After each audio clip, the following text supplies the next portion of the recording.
The New York Rangers have a chance to buy low on Mason McTavish. We tell you why they should seriously consider it. Plus, Berard traded to Montreal, but why?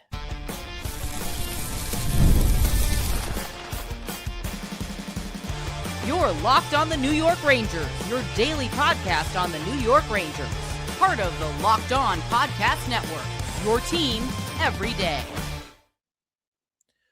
Welcome back, Blue Shirts fans, to episode number 1577 of the Locked On New York Rangers podcast. I'm your host, John Chick. We got a lot to do here today, a very special live edition of Locked On New York Rangers before the start of the first round of the 2026 NHL Draft, and a lot going on throughout the NHL, including the Rangers. We had a trade not too long ago, a couple hours ago. Berard sent to Montreal in exchange for defenseman William Trudeau. Going to have some thoughts on that deal and why I honestly just don't really like it. It's not the end of the world, but I don't like it. We'll get into greater detail in a little bit here.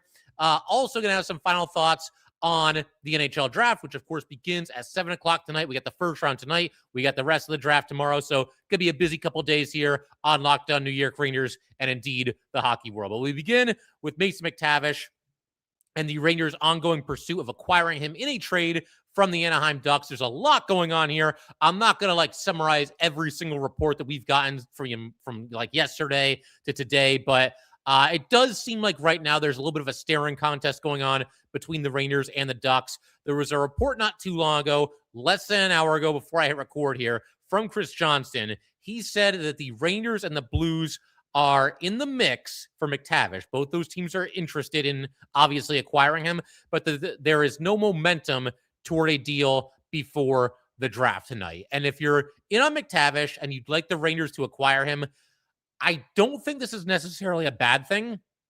And this is why.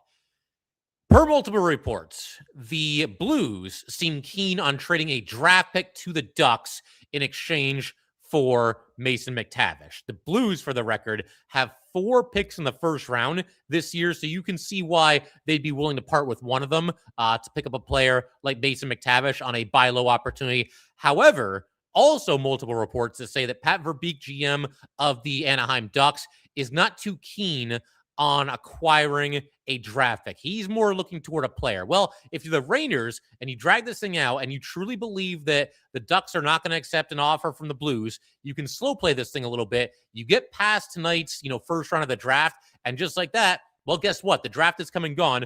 Those 4 first-round picks by the Blues are now gone as well, and they can no longer offer that to the Ducks. And so that could allow the Rangers to maybe take back a little bit of leverage if indeed the Blues are keen on acquiring McTavish in exchange for a draft pick rather than a player. Now, on the flip side of all this, it sounds like the Rangers have a player on the table in a possible trade package for Mason McTavish. We don't know who that player is, though there were multiple reports that said that Vincent Trocheck is not expected to be part of this deal. Alexis Lafreniere also not expected to be part of this deal. And when you connect the dots a little bit, you try to figure out, okay, well, if it's not Lafreniere, which it shouldn't be, by the way, more on that in a second, and it's not Trocheck, then what player could this possibly be? And I think a lot of people are looking toward Braden Schneider. The Ducks would seem to need defensemen more than they would need forwards right now. Their blue line is certainly in a state of flux. Obviously, former Ranger captain Jacob Trouba, he's an impending unrestricted free agent. And so with all that being the case, you can see why the Ducks might be interested in acquiring a defenseman in general, and in particular, a younger defenseman in the form of Braden Schneider. Braden Schneider, of course, a restricted free agent with arbitration rights. He's going to get himself a nice raise. But I think that, obviously, if the Ducks are unloading McTavish, then that would make that more affordable for them to do that. Now, would Braden Schneider for Mason McTavish straight up, would that get the job done? Would the Ducks, would they think that that's enough? It feels like it might be a little bit of the Rangers might be coming a little bit short if it's just Schneider for McTavish. I did see one of you on social media the other day because, I've been tweeting about all this and retweeting things in the whole 9 yards.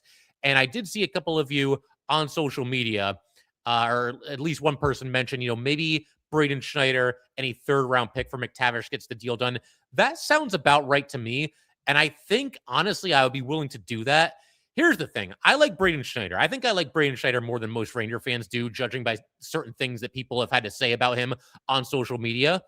But with that said, I don't think Braden Schneider is somebody that should be like completely untouchable when it comes to trade talks for the New York Rangers. And when you think about these two players, I almost said Braden McTavish. Yeah, that's a good one. So Braden Schneider and Mason McTavish, which one of those two has the higher ceiling? Which one of them has the greater potential to truly becoming a really good, possibly even great NHL player? To me, it's Mason McTavish, and I don't think it's particularly close. Again, I like Braden Schneider, but the book on him from the moment the Rangers drafted him, I would say all the way to current day, is that he's kind of a floor player. He's a solid defenseman, and if he's on your bottom pairing, then to me, he's an elite third pair defenseman in the NHL. But when you move him up a little bit, and we saw the Rangers try that a couple times this past season. He was stepping into a little bit of a more prominent role in the top four. That's when he seemed to scuffle a little bit. So to me, Braden Schneider is like an elite third pair defenseman, but when he's like say like a second pair guy,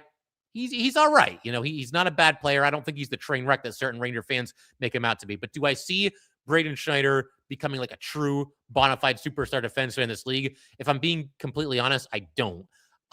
But those are my thoughts on Schneider. If it's Schneider for McTavish, there's some kind of a package worked around those two players. I can live with that. As far as what the Rangers cannot include when it comes to Mason McTavish, I've got two things written down here in this tier. There's a couple tiers we're going to go through here. What the Rangers cannot include in a Mason McTavish trade. The number 5 overall pick, forget it. Do not even consider this. If Verbeek calls up Drury and asks for the number 5 pick for Mason McTavish, Drury should hang up the phone, because at that point, we're just not doing this. Now, look, never say never. And I understand that in some ways, maybe the trade market got flipped on its head a little bit the other day, because we did just see Bo Byram get traded for the number 4 overall pick in the NHL draft. I still can't believe that. I mean, I know there were a couple of other pieces involved in that trade, for sure. But for the most part, the meats and potatoes of that deal, that's what the deal was. It was Byram for the number 4 overall pick. So, which also, by the way, might be another reason why you consider trading Braden Schneider. Not that he'll get you like a top 10 pick, but he could certainly get you a first rounder. But the bottom line, the number 5 pick, forget it. The Rangers need to use that pick.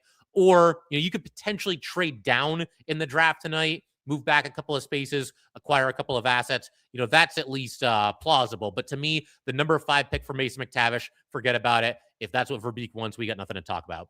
The other thing that the Rangers, in my very humble estimation, cannot include in a trade package for Mason McTavish would be Alexis Lafreniere. Now, this might throw some of you a little bit, because if you notice this past season, at least for the first 2/3 or so of the season, I didn't always have the nicest things to say about Alexis Lafreniere. I'm sure a lot of you didn't as well. To me, he was having a tremendously disappointing season after having a tremendously disappointing season the year before that. We all know about the timing of his contract extension and his play dipping after that, and it was hard to ignore or write that off as like a complete coincidence. But Lafreniere stepped on the gas down the stretch this past season.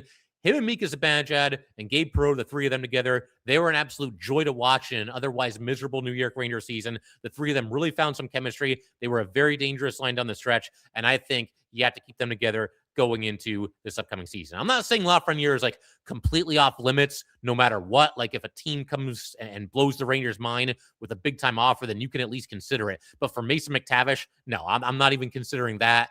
And a lot of it has to do with where the Rangers are as an organization right now, where they are as a team. This is a team, I know we've said this a lot, but this is a team that finished 3rd to last in the NHL standings this past season. Alexis Lafreniere was on fire to close out last season. Do you really think that a rebuilding, retooling team should be trading a 25-year-old, 24-year-old, somewhere in that mix, who was the former number 1 overall pick and really came to life down the stretch last season? I'm going to go ahead and say no. So I can't include Alexis Lafreniere in a trade for McTavish either. What they can trade, I would do a second rounder for McTavish. I don't know if that would get it done, but I would do that. Braden Schneider, we talked about him a minute ago. If it came right down to it, if it was Schneider for McTavish straight up, or maybe the Rangers have to throw in like a 3rd round pick or something, I would probably do that too, because again, just based on upside, based on long-term potential, I think McTavish has him beat. And again, the Rangers retooling, rebuilding, whatever you want to call it, Mason McTavish is the kind of player that you should be going after. We'll elaborate on that in just a little bit. The other player that I would trade in a deal for Mason McTavish would be Vincent Trocheck. And I know some people are going to be upset about that. And I get it, because I like Trocheck too. I'm wearing his jersey right now. This is a Trocheck jersey, right? So Why would we trade him? Well, because Trocheck's getting older. His trade value is never going to be higher than it is right now. The time to do it probably would have been at last year's deadline, but obviously they missed their opportunity there. And the fact that Trocheck is not playing with Panarin for this upcoming season, that's going to hurt him, and that's going to hurt his offensive numbers. So to me, the time is now to move Trocheck. And if they were to move Trocheck for McTavish, like straight up, that's a trade that would be very, very almost eerily reminiscent of the Mika Zibanejad trade where he came to the Rangers. If you guys remember, Derek Brassard for Mika Zibanejad. Brassard was the better player at the time, but he was also older. Mika had more upside. And I know Mika can drive us all crazy from time to time, but the bottom line, you can't call that trade anything other than a massive win for the New York Rangers. So I would, again, comparing it to the Mika for Brassard trade, I would include Vincent Trocheck for McTavish as well. They got to get younger. They got to get just better. I was going to say faster. That's not exactly a strength of Mason McTavish, but they'd at least get younger. The one asset where I'm kind of torn, if you can include this in the trade or not, is the number 26 overall pick. That's not chump change, but it's also getting to the point of the first round where you're not looking at drafting a franchise icon. I don't want them to do it, but I could maybe be talked into it, and it might have something to do with who the Rangers pick at number 5. Like if we feel really good about who they pick at number 5, then maybe you're a little bit more willing to part ways with that number 26 pick to bring in a Mason McTavish. Right now, I'm kind of leaning against it, and maybe that's where the hangup is between the Rangers and the Ducks. Who's to say for sure? But if the Ducks won the number 26 pick for McTavish, I don't think that's completely unreasonable. I'm just not sure I would pull the trigger if I'm the Rangers on such a trade. Now, as far as McTavish goes, I know there's some concerns about him for sure, about how he's not a great skater and he's slow, and it's fair to point that out and have concerns about that. Maybe someday the Rangers will have a good skating and fast team, more than like 3 players that fit that description. That would be nice. But I like McTavish for a couple of reasons, and we've kind of been hinting at a few of them. But for one, to buy low opportunity. Parts of 5 seasons with the Ducks for McTavish. He only played 9 games in his first year, so we won't even really look at that. But you look at his, the first 4 seasons, and we'll throw those 9 games into the stats here. 77 goals, 104 assists for 181 points in 304 games. That's not bad. That's not terrible. It's just that when somebody is picked number 3 overall in the draft, as McTavish was, you're kind of left wanting more. And we know all about that as Ranger fans, from high draft picks who give you a little bit, but they certainly leave you wanting more. But he's done okay. And the Ducks were certainly not a great team when he first got there. This was his first foray into the playoffs as a member of the Ducks. So, he's done all right as far as offensive production. This past season, his production was down a little bit. 41 points in 75 games, down from 52 points in 76 games the season prior. But again, that's what kind of makes this a buy low window. Can we coach him up a little bit? And I know there's going to be some apprehension there too, because the Rangers don't always develop their prospects, put them in the best, situation to succeed. But Mason McTavish, this is not a particularly deep Ranger team. At the very worst, I would imagine he'd be out there on the third line on opening night, and he would at least have an opportunity to, establish himself, as an important part of the Ranger future. He's shown flashes, but there's certainly some inconsistency as well. Something else I like about McTavish, willing to shoot the puck. The Rangers need more of that. Again, despite some inconsistency, McTavish has averaged about 19 goals per season the last 4 years. And again, we're talking about somebody in his age 19 season, 20, 21, 22, in that ballpark. So it's not like the guy's a complete bust or that he hasn't done anything out there. He has established a safe floor for himself. And that's part of the reason why I like this too. He has a safe floor and hopefully an untapped, unreached ceiling that he'll be able to get to, as he continues to mature and find his way in the NHL. And as I mentioned a minute ago, this is the kind of move that a retooling, rebuilding team should be making. Safe floor, high ceiling. That's the kind of player that you should be targeting, especially when that buy low opportunity does exist. I know some people are going to be worried about the contract. It's more manageable than it seems. And I know that, you look at his deal right now, right? And he's in year 2 or going into year 2 of a 6-year deal that pays him $7 million per season. That gives me some pause for sure. But you got to remember, the way the salary cap is rising every single season, that contract will become more manageable and more manageable as the seasons go by. I don't think it's going to be like an albatross or like a major obstacle for the Rangers, even if he doesn't become a star. But it will be manageable. I think at the very least, you can work with it. And the Rangers don't really need the cap space right now. They may need it somewhere down the road, but for now, I think it's a pretty safe contract to take on. And yeah, I mean, overall, again, I think this is an opportunity here for the Rangers to buy low and, try to kickstart this retooling, rebuilding, rebranding, whatever you want to call it. So that's my thoughts on McTavish. We'll see if the Rangers end up trading for him. I do want to go ahead and keep everything rolling in a second. We're going to shift our attention to the Brett Berard for William Trudeau trade that happened a little bit earlier today. And certainly you guys, if you're watching along here on YouTube on the live version, feel free to leave your comments in the chat as well. We'll be taking some of those at the end of today's episode. But yep, we'll keep everything rolling with the trade of Brett Berard for William Trudeau in just a second.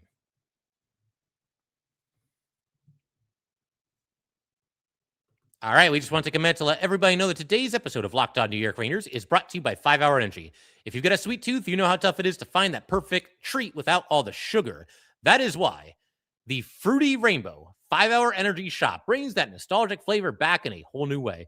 Fruity Rainbow 5 Hour Energy shots treat your taste buds to an explosion of fruity flavor with a tasty caffeine kick. It's a quick, easy way to satisfy that sweet craving while keeping things simple and on the go. It is a zero sugar treat that is sweet tooth approved.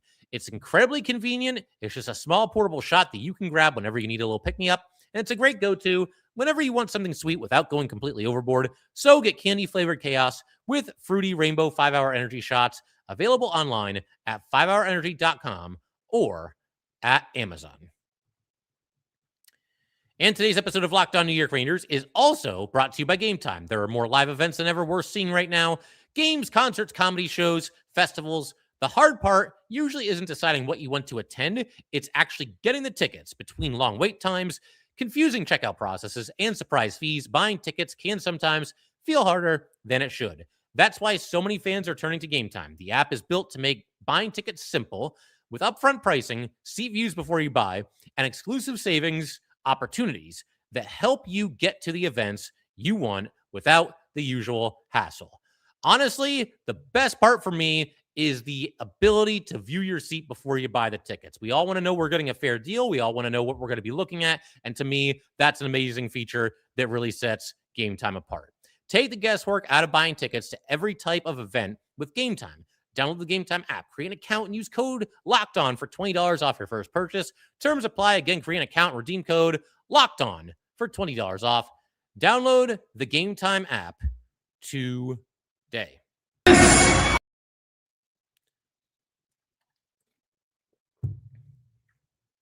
All right, let's go ahead and keep everything rolling here.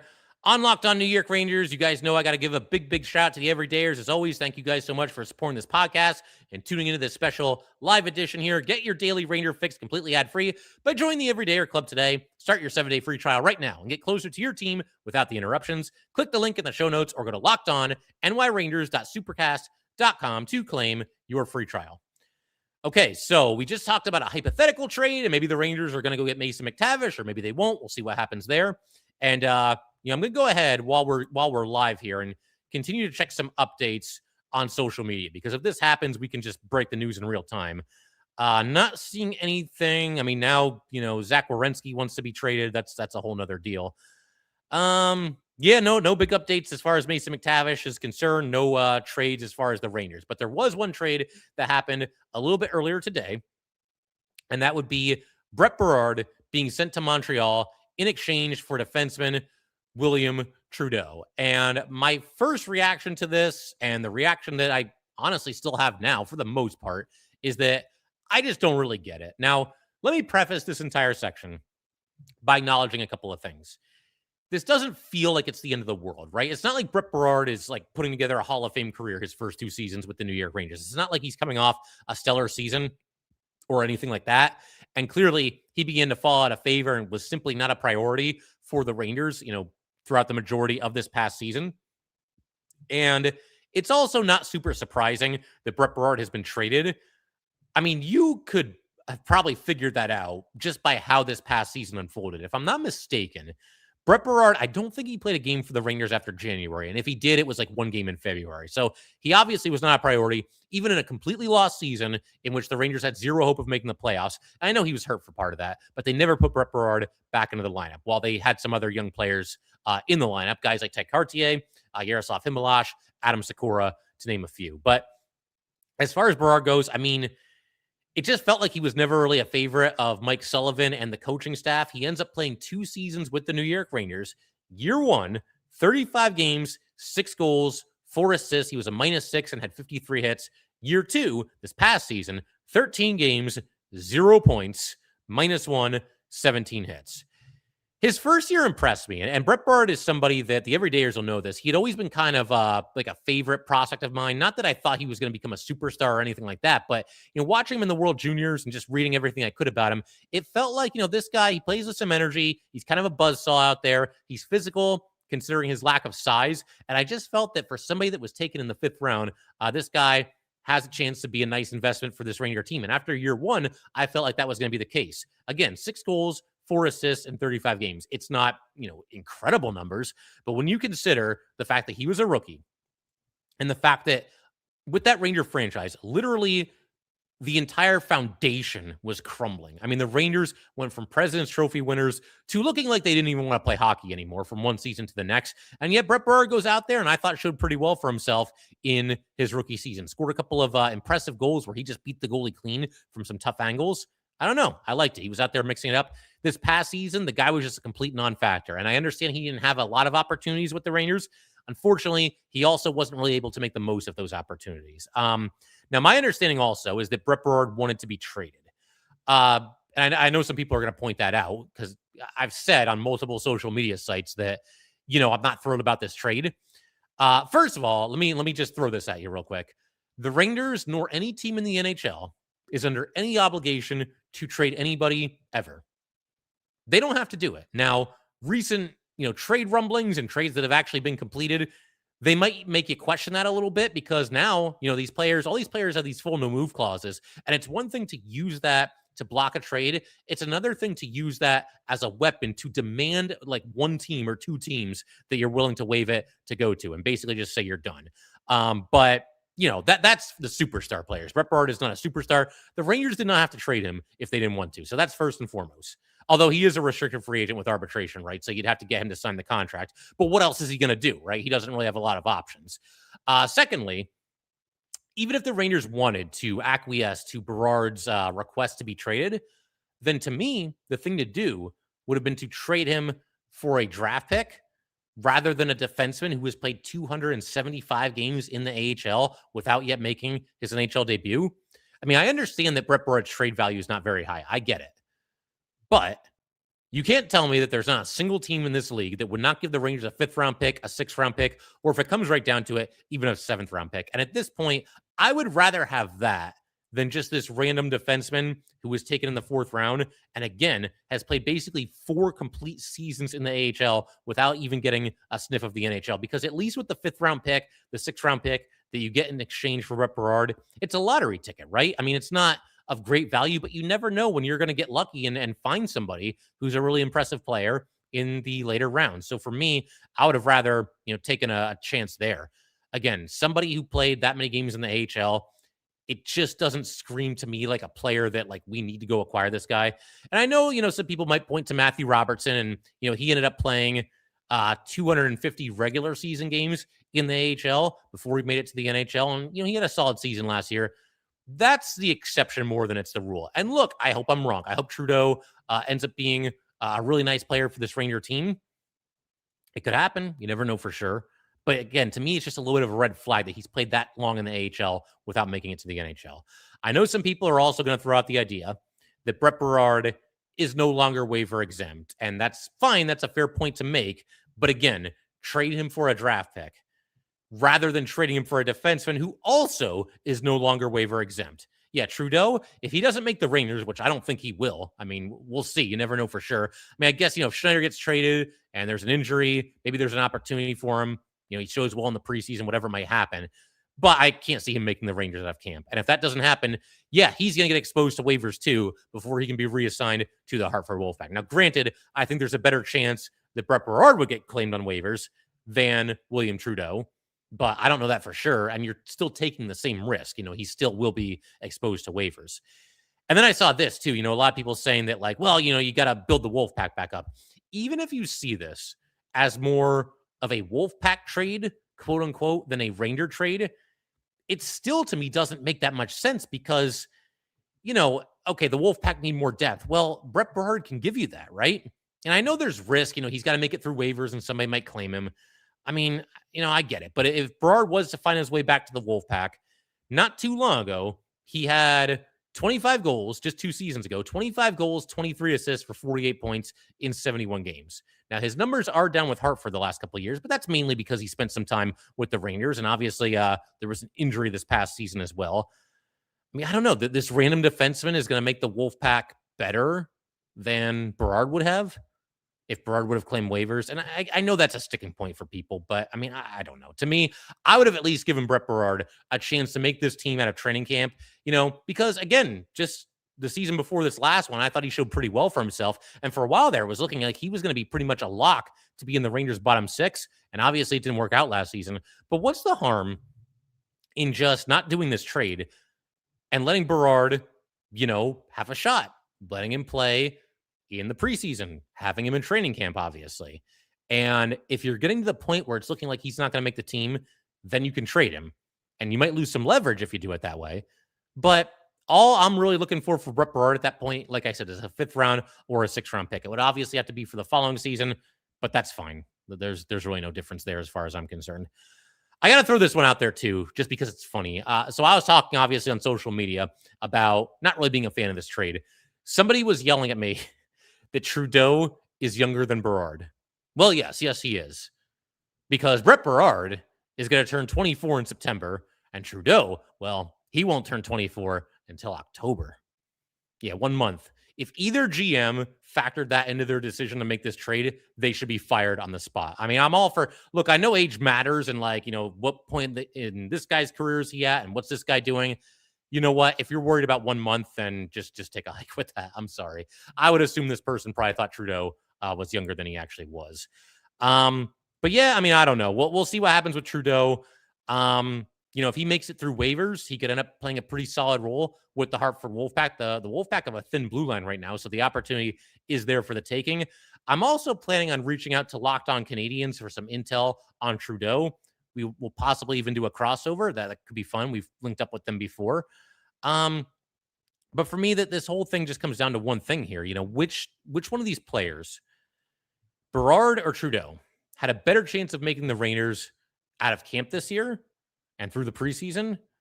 And which one of them has a better chance of being a solid NHL player? To me, it's Berard. Some of you might feel differently. And again, we'll try to gather as much intel as we can on Trudeau, but I don't know. To me, this felt like a trade just for the sake of a trade and getting a defenseman just for the sake of getting a defenseman.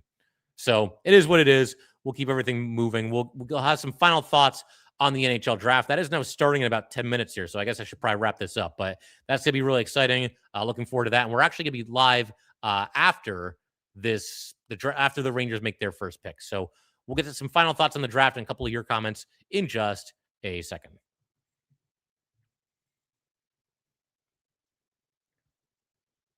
All right, we just want to take a minute to let everybody know that today's episode of Locked On New York Rangers is brought to you by Hims. ED is way more common than most guys think, and millions of men deal with it at some point. Hims offers a simple, convenient way to take care of your health by connecting you with licensed healthcare providers online and giving you access to personalized treatment options from the comfort of home. No awkward appointments, no pharmacy lines, just a straightforward process designed to make getting care easier. Taking care of yourself should not feel complicated, and Hims makes the process private and easy to navigate. It's healthcare built around your schedule and around your comfort. A lot of people put things off because they don't know where to start, but Hims makes it easier with a straightforward online process and discreet delivery, so getting care feels more comfortable. To get simple online access to personalized, affordable care for ED, hair loss, weight loss, and more, visit hims.com/lockedonnhl. That's hims.com/lockedonnhl for your free online visit. hims.com/lockedonnhl. Prescription required. See website for details and important safety information. Sildenafil is the generic version of Viagra. Viagra is a registered trademark of Viatris Specialty LLC. Hims is not affiliated with or endorsed by Viatris.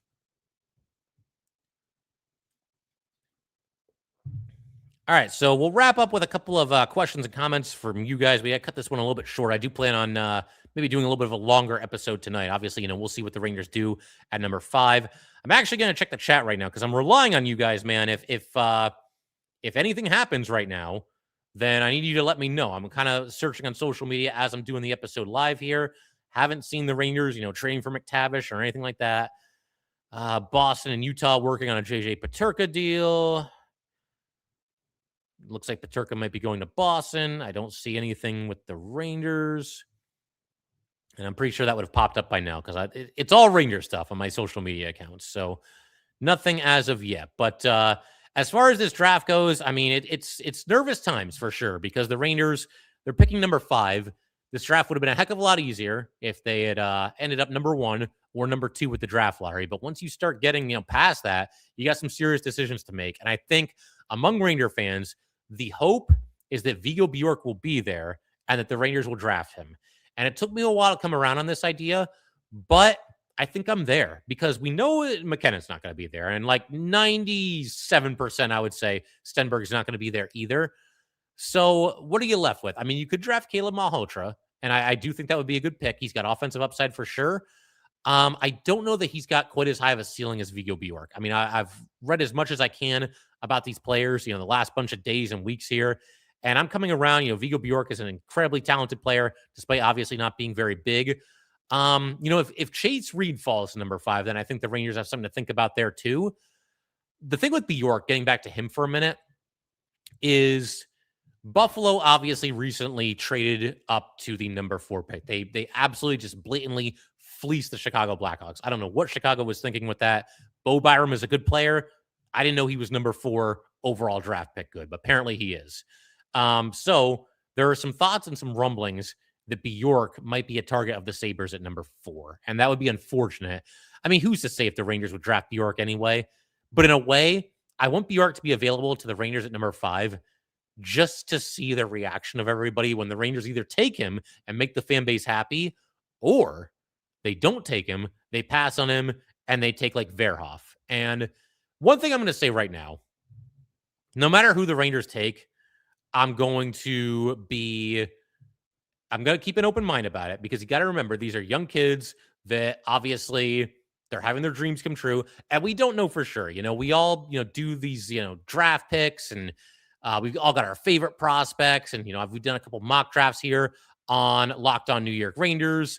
But, we do have our favorites. And I think, somebody like Verhoff probably isn't very high on the list. For me, like I said, if Reed is there, I think I would take him. If Bjork is there, what if Bjork and Reed are both there, though? That's a tough one. I don't think they'll both make it that far. I'd probably go Bjork. And early in this process, I was thinking that it would probably make the most sense for the Rangers to draft a defenseman here. But the more I've thought about it, the more I've talked to some of you guys as well, I've kind of come around the idea of drafting a forward instead. Just by the very nature of the position, it feels like a forward can really kind of spark the Rangers, can really kind of kick this rebuild, retooling, rebranding into high gear. There's just a better chance inherently that a forward, whenever they make their debut in the NHL, is going to have a chance to make a serious impact quicker than a defenseman will. And there's exceptions to that rule, of course, but that's kind of why I've come around on Viggo Bjork, and I hope he's there for sure. Okay, let's see what we got here. NY Rangers fan 05 says, I think Berard has Jesper Foss light potential. I see that a little bit. There's a certain scrappiness to their game. Neither one of them are the biggest guys out there. They can chip in offensively from time to time, but I think both of them, whether it was Foss back in the day or Berard moving forward here, you're kind of looking at them to do a little bit of the grunt work. So I like that comparison. I think that makes some sense. And NY Rangers fan 05 also says, so does Sikora, though. Yeah, Sikora is a ball of energy, man. I'm curious to see what he can do this season.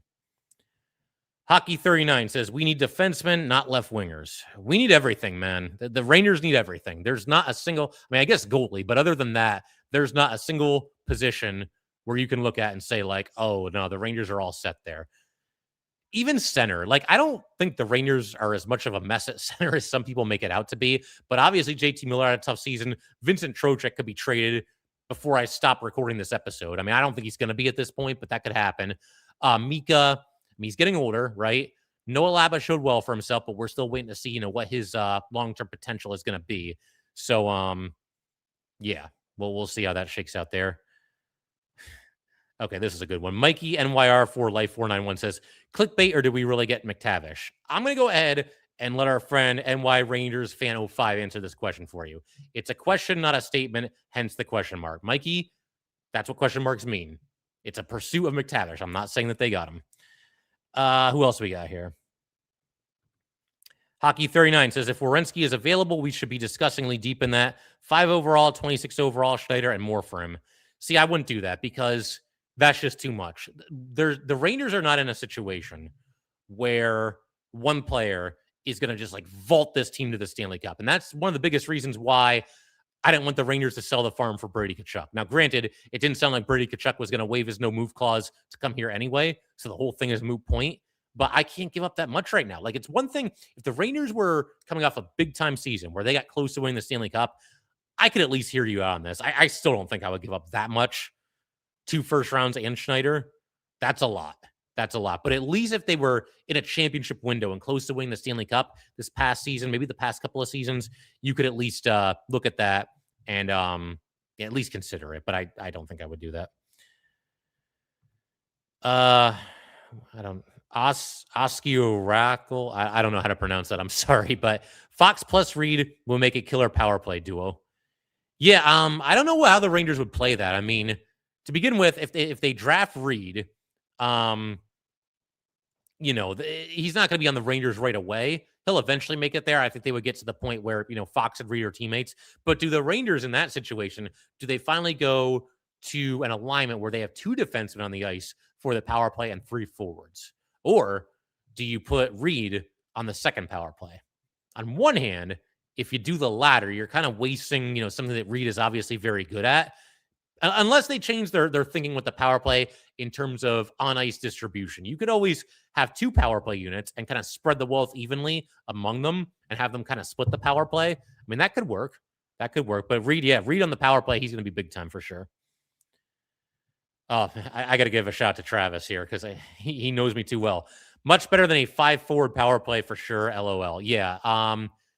The Rangers last year, when they went to their 5-forward power play, I don't have the exact numbers in front of me, but if I'm remembering correctly, I think they went 0 for 30 on the power play while giving up 3 shorthanded goals. It's really not possible to do any worse than that. And the funny thing is, the Rangers at the end of last season, if you can possibly believe this, last year's miserable season, I don't have the stats in front of me, but I think they finished 5th in the NHL in power play percentage. That's despite having an 0 for 30 in there. So if they hadn't gone to the 5-forward power play there, I mean, they might have been 2nd, 3rd, 4th in the league in the power play, which is crazy to think about. But it would have been possible without that 5-forward power play. And the crazy thing, too, it's the second straight coach in the second straight season that has been attempted, and it has been a complete disaster both times that it happened. I never, even years from now, when there's different players in this Ranger team, I never want to see a 5-forward power play again. Forget it. It doesn't work. Maybe there's some other teams that have pulled it off in the past. That's entirely possible. The Rangers are not one of them. And I don't ever want to see it again. But we'll call it there. Like I said, we're going to be back on here live a little bit later tonight after the draft. I mean, the draft's starting in 2 minutes, so I should probably pop on the TV. But I thank you guys for tuning in here. Make sure to follow Locked On New York Rangers. We are on every social media website that you can possibly think of. Give us a follow. And like I said, thanks for joining. And we'll be back here a little bit later tonight to talk about, whatever the Rangers do and whatever the Rangers don't do in the draft. Enjoy, and we'll talk soon.